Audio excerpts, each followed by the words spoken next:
everybody, it's me, Julieann Hartman with The Journey, and I have my two friends with me again, Jeff and Jessica Giaimo, and they work for Wommack Ministries. They are the ones that are responsible for all the healing journeys, well, a lot of them, not all of them, but most of them, on awmi.net, which if you've never seen them, for some reason, I think anybody that's watching our channel has already seen all those, but that was a lifeline for me. That's what saved my life. Like, seriously, I could watch these videos, and then this man came and did one on me as well. And so that was, you know, amazing, because it was one time God told me that I would tell my story in pictures. And I didn't know what that meant at the time, because I was like, in pictures? What does that mean? But then a few years later, Wommack Ministries contacted me and said, we'd like to do a journey on you. So a healing journey on you. So see what God does. I didn't even know what that was. I didn't even try to push it. And God made it happen. Isn't that incredible? Yeah. What he does? So if you guys missed our first episode, please go back and watch last week's, because they talked about, like, not so much their favorite journeys, but ones that they really got a lot out of. And so they really learned something themselves about it. So you want to watch that. But today I want to talk about a more personal thing, which is, you and I were talking. They've been with us for a couple of days. They are amazing people. We love them so much. I mean, I feel like they are family. We are Italian. So maybe somewhere, because he's Sicilian. That's true. Maybe somewhere in there we're related. So probably. And so, but they're just really special people. And we were just talking the other day, and she was saying how, she goes, I think I literally just had a spirit of fear on me most of my life. And so I wanted to talk about that a little bit, because we know the effects of fear most of the time is sickness and disease. And so I don't know anybody that to me right now in my life, I've never met anybody that just got sick and did not have fear in their life.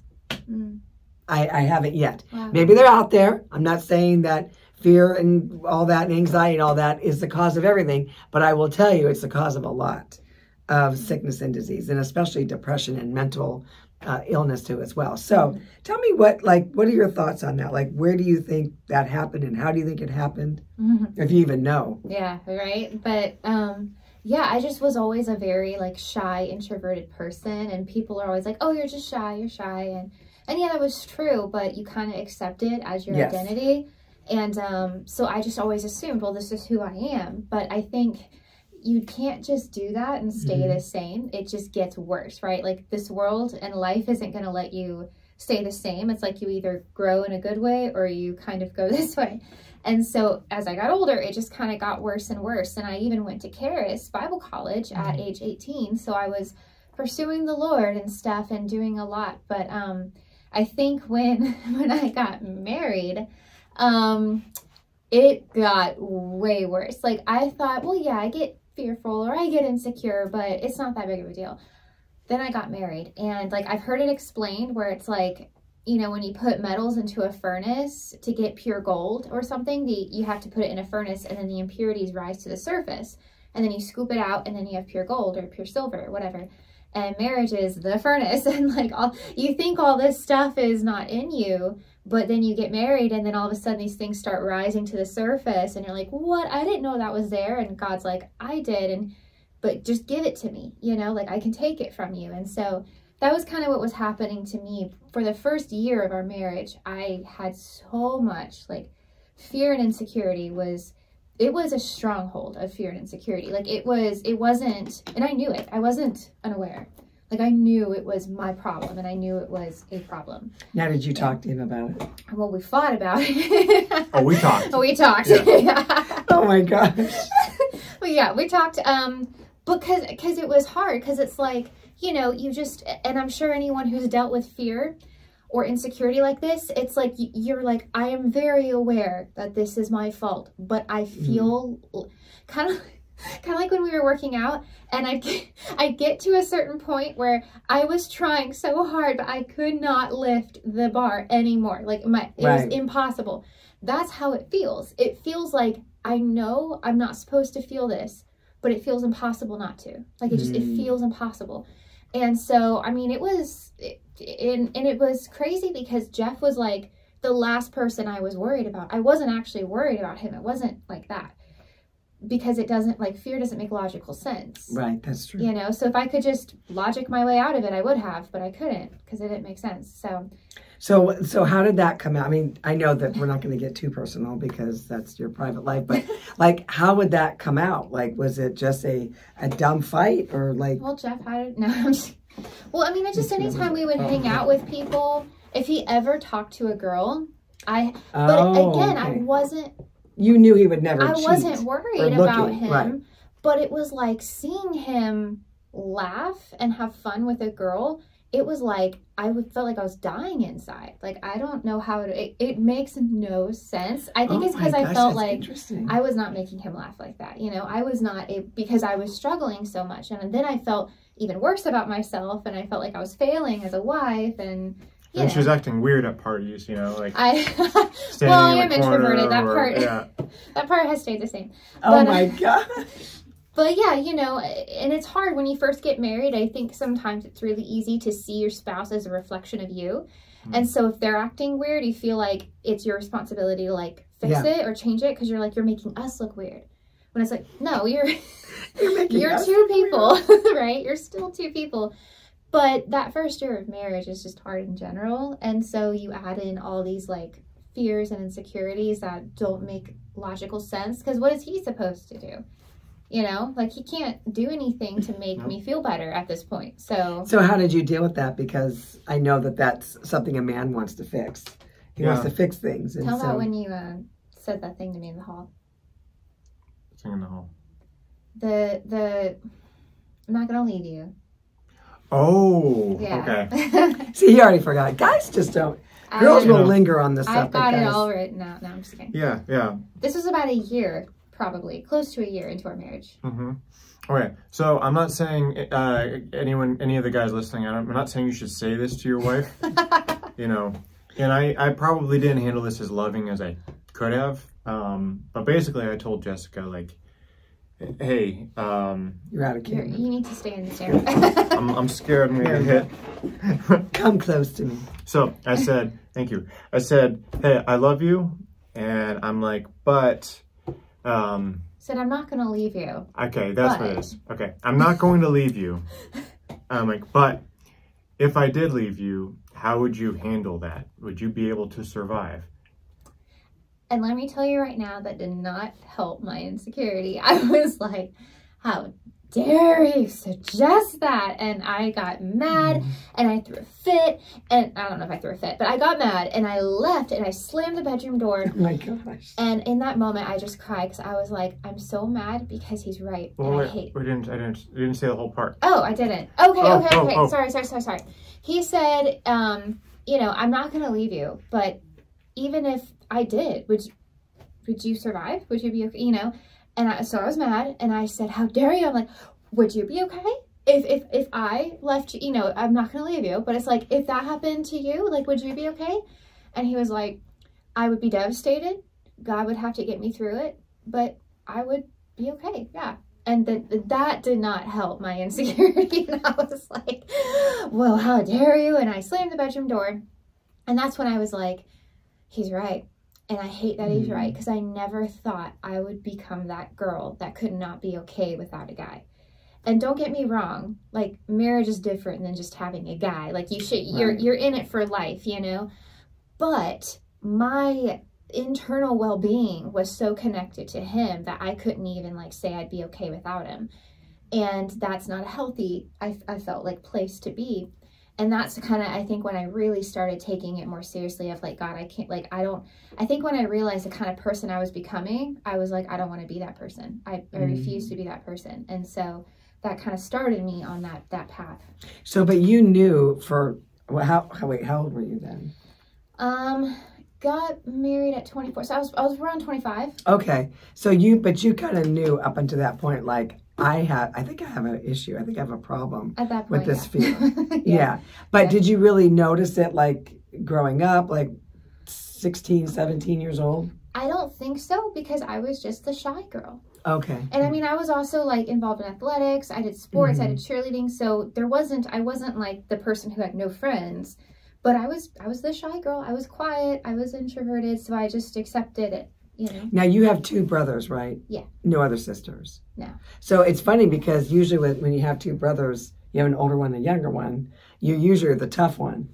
Yeah. Yeah, because you're trying to compete with the testosterone in the family. Right. But, you know, how do you think that hindered you in your life? Oh, the shyness. Hindered me so much. I mean, I feel like I, first of all, just missed out on a lot of fun things growing up. You know, I had an amazing childhood. It was incredible. But looking back, I'm like, man, I really wish I had just, like, had more fun. And did your mom ever point out to you the shyness and like, hey, let's work on this? Yeah, she would. I'm sure she did.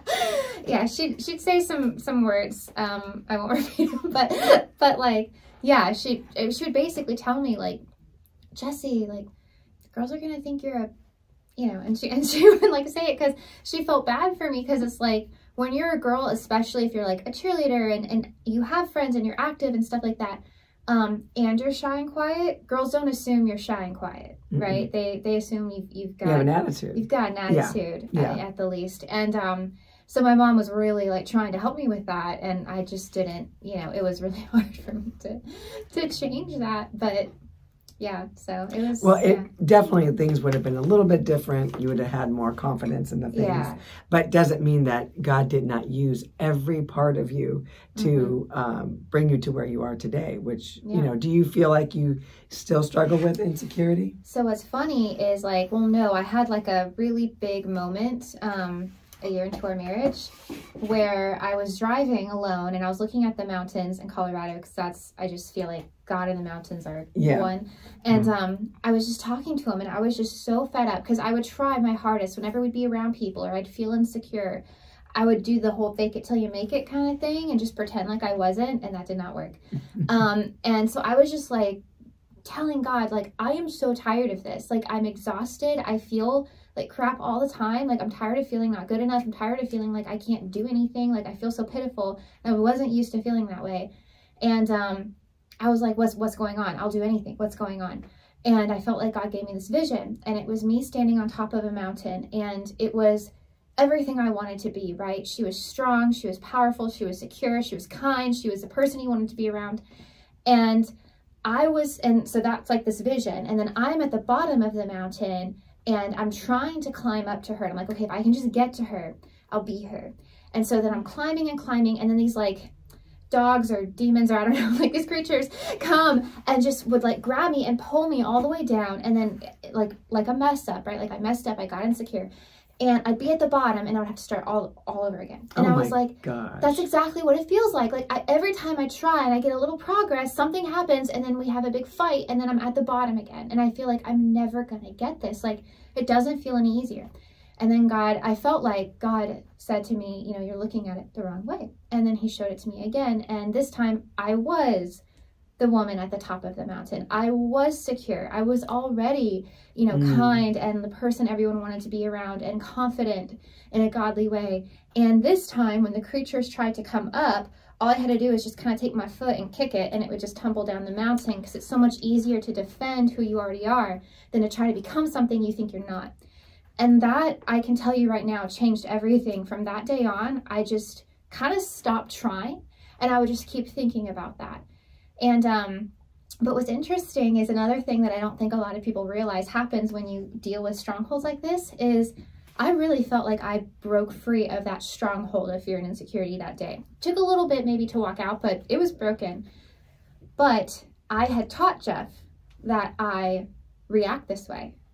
And so I then had to give grace to Jeff to learn that I'm not actually being fearful or insecure, because he would still think like, you're being insecure right now, aren't you? And I'm like, no, I understand that you think I am. And I understand I've taught you that that's what I am, but I'm really not, you know, and I had to be patient with that. You know, it's crazy, because when we're dealing with stuff, we're like making you change how you do things to accommodate us.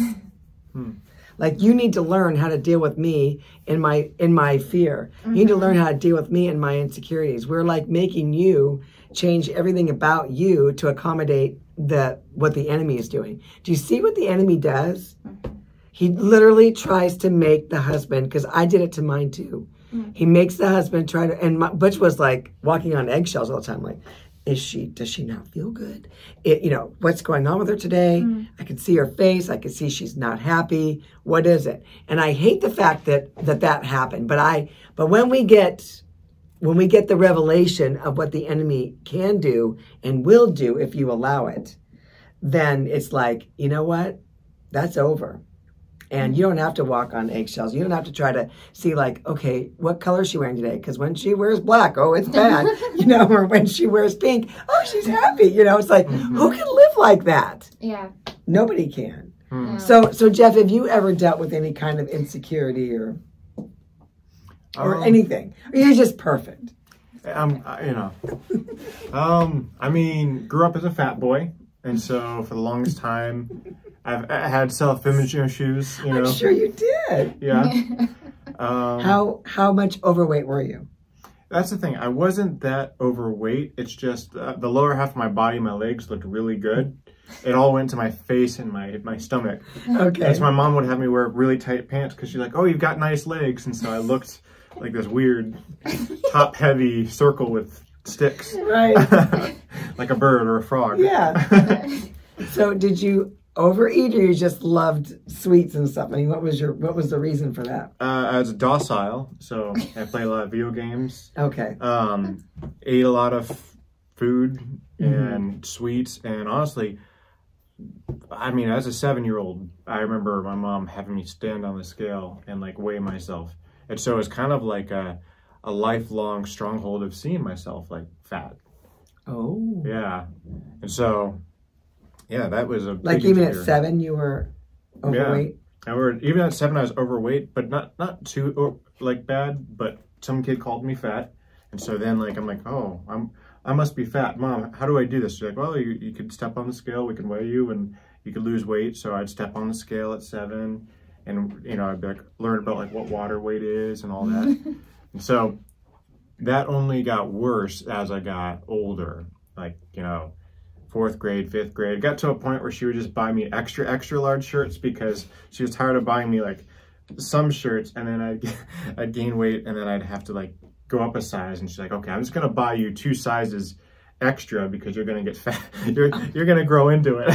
Oh my God. And she was very, very loving. My mom was I very know. loving. I know. I mean, what do you do when it's your child? Because you don't want to say like, hey, you're getting really fat and you need to do something about it. Because our kids are, we know the sensitivity of our kids. Yeah. There's some kids that can take that, and some kids that are like so overly sensitive that it would just be worse than anything in the world, especially when a parent is saying, hey, you need to lose weight. So, so then were you insecure in school for that? Or? Very insecure in school. Became anorexic. I don't actually know a lot of anorexic guys. But I've never met an anorexic guy. Yeah. So I was 15 years old. I discovered that I could just drink Mellow Yellow for lunch instead of like eating. And Mellow Yellow. Yeah, Mountain Dew. Yeah, it's like discount Mountain Dew. Yeah, so I do that, and I got down to I went from being like 195 when I was 15 to like 150, and I was very tall, and so everyone was really concerned because it was like a beanpole, and I already don't have like a butt, so my pants were always sliding down. But the thing is I still thought I was fat, and so I was like really skinny. Everyone was worried about me, and I still thought I was fat because on the inside, I never changed. I'd still walk fat, I'd still talk fat. People would still call me fat, even though they'd also say, call me Napoleon Dynamite, which he's not fat at all, But it was like, first off, I think the enemy knew that was a thing that would ruin my day. Of course. And so, because I saw myself as fat, it's like, as soon as someone would say, hey, fat, in a bad word, it's like my day would be ruined. I don't know if we can use it either. We went to public school. We did go to public school. But yes, so kind of what had to change for me. Yeah. Sorry, I know this wasn't the answer you're probably looking for. No, I feel so bad. I never knew this. Oh, no, it's a great story. I hope to write a book about it called Fat at Heart or something like that. I don't know. But I had to change the way I saw myself on the inside because it was almost as if like every time you know, into my 20s that like something messed up, you know, could be anything, you know. Oh, you got passed over for a job promotion. Oh, that girl didn't want to call you back. And it's like, oh, it's because I'm fat, of course. And it's like, I wasn't overweight, I didn't have a weight problem, but how I saw myself on the inside never changed. You know, it's like looking in the mirror and you don't see the person in the mirror. You're just seeing what you think the person looks like. Because I was anorexic for many years too. Oh, yeah. Yeah, and so no matter how thin I got, no matter how like sunken in my eyes got, no matter how hollowed looking I looked, I still saw a fat girl. Mm-hmm. And I hated myself because of it. Yeah. Did you have that self-hatred too? Yes, I did. Yeah. It's yes, hard. I did. And without Jesus, you really can't, how do you get out of that? I did-ish, but because I still struggled, even though I had to start eating, because I actually got pregnant with Carly, and the doctor didn't know that I wasn't eating. I mean, I was eating, I would eat maybe a tiny thing one time a day, but when I saw, like, they give you like a list of like how like vitamins and all that stuff, and I'm like, oh boy, they want me to eat 3 times a day. I haven't eaten 1 time a day in like 8 years. Mm-hmm. So I forced myself to eat, but it was hard. Mm-hmm. And then of course I still always struggled with stuff until when I got saved, I was like, no, this is not me anymore. Mm-hmm. Yeah. And even though my kids were already born and older, I still struggled with, it wasn't a matter of fact of like me not wanting to eat this or that, but when I would eat, I'd be like, I don't really want to eat this, but I know I have to. So there's still, like you said, the stronghold was still in the mind. Mm-hmm. I was just eating more, but the stronghold was still there. Mm-hmm. Mm-hmm. Yeah. So how did you break out of that? Like, what was you at that defining moment as well? I didn't have like a mountain vision. Those are cool. That's pretty cool. That's because she's a visual. It's true. It's true. But yeah, basically for me, it had to just come back down to, you know what? Who am I in Christ? You know? And you were raised a Christian, right? I was raised a Christian. Okay. I was raised a Christian fat boy. But I had to like realize, you know what? First off, fat's not a title, you know? It's like Jessica's not really a blonde, you know? She could change that if she wants, but... Thank you. We know. Oh my God. But that's not who you are on the inside. And it's like, realize, like, step into who you really are. And the thing is food was a god, you know? Mm-hmm. Even when I wasn't eating it, it was still in my mind. It was a god, you know? Mm. And you're going to, whatever you worship, you're going to kind of emulate, you know? And I don't want to emulate a Big Mac, you know? You're the image, you made the image of God. You want to emulate him, not a Big Mac. Yeah, exactly. That should be like the thumbnail text on there. I'm not a Big Mac. I am not a Big Mac, and you're not a Big Mac. No. Yeah. You know, women struggle with this more than men do, I think. Mm-hmm. Obviously, there's people like you that have, but usually it's the women because it's all about how we look. Yeah. Mm-hmm. And it's terrible when it comes down to that. You're like, really, Julieann, you're only really concerned right now about the way you look. Are you serious? You know, it's like, anyway, it's a waste of time. I did it. I wasted my time. Mm-hmm. I wasted a lot of my thought time on how I looked, which is pretty sad. Yeah. It's so true. I'm sorry. I'm trying to find, like, I remember writing down, like, my prayer journal, like, a word God gave me for this. Do you edit these, or are we hot? We are hot. We are live. There's no editing. People. Oh, no. Oh, no. Well, in that case, never mind. Okay. It was great. No. So how did you, like, literally overcome this, like, completely? Well, again, it's kind of like in your story, how, you know, you focus on, like, God, you know, you focus on who you are in Christ, and then, like, it just kind of loses its grip on you. It loses its power. Yeah, I think that sometimes breakthroughs can happen, like in Jessica's case, where it's like there's a defining moment and then it's over. Yeah. But then sometimes it's one of those things where you just like renew your mind to God's word, and then it just kind of falls off you gradually, you know? And even now, it's like, I still can like have health issues, or not health issues, I could still have like insecurities about it. And it's like, no, that's not who I am, you know? You're so skinny, what are you talking about? Well, you know, that's the thing. It's like the enemy, if you don't recognize the voice of the enemy, You gotta recognize it. And I would say it's the same with me too. Like, even though I felt like I had a moment where the stronghold of fear and insecurity was broken, I still had times, like we all do, when I felt fear or I felt insecure. Yeah. And it was really tempting to be like, it didn't work. But I had to remind myself, like, no, the stronghold is gone. I'm not dealing with that anymore. Now, you can still have emotions. Like, you can still feel a little emotional about your weight. You can still feel insecure about something. You can still feel a little fearful. But that's different than having, like, this stronghold that you feel like is overtaking you. And it's just believing that that was broken and just treating it like any other emotion and being like, nope, okay, it's just an emotion trying to get me emotional, but we're not going there. Jessica share about her fear with the cavities. Or no, not cavities, wisdom teeth. Your wisdom teeth. Oh, yeah, please do. Oh. Okay. Well, so this was just a short little story. Jeff and I had a marriage bonding experience where we got our wisdom teeth removed at the same time. And I don't Great weekend. Why? And, yeah, I know. Well, I needed 4 taken out, all 4, and Jeff needed 1. So that was not fair. But we did it. And leading up to the surgery, it was about maybe a week before the surgery, I was getting so scared because as soon as you tell people you're getting your wisdom teeth removed, they immediately tell you all their horror stories. And I was so terrified of getting a dry socket because people just talk about how painful it is. And I normally, like I said, wasn't really dealing with as much fear, but this took root in my heart somehow, and I started getting really scared. And so I was, doing the Christian thing, right? I do all these healing journeys and I know what to do. And so I would walk around the house and I'd be rebuked. Anytime I felt fear, which was a lot, I would rebuke it and I would speak the word and I would say scripture and I would say scripture, almost like in a panic. And finally, Jeff and his amazing words, right, is a way with words, told me, he said, you don't sound like you're in faith, you sound like you're in fear. And I was like, well, yeah, I'm really afraid. I'm really afraid right now. I don't feel confident. I'm afraid. And he said, Jeff told me, if you want to believe that you won't get a dry socket, I will believe with you. That's fine. We can believe for that. But even if you do, you need to realize that Jesus is with you and he'll get you through it. There's nothing to be afraid of. And that's when I realized, once again, he was right. And, you need someone who's going to tell you the truth in your life.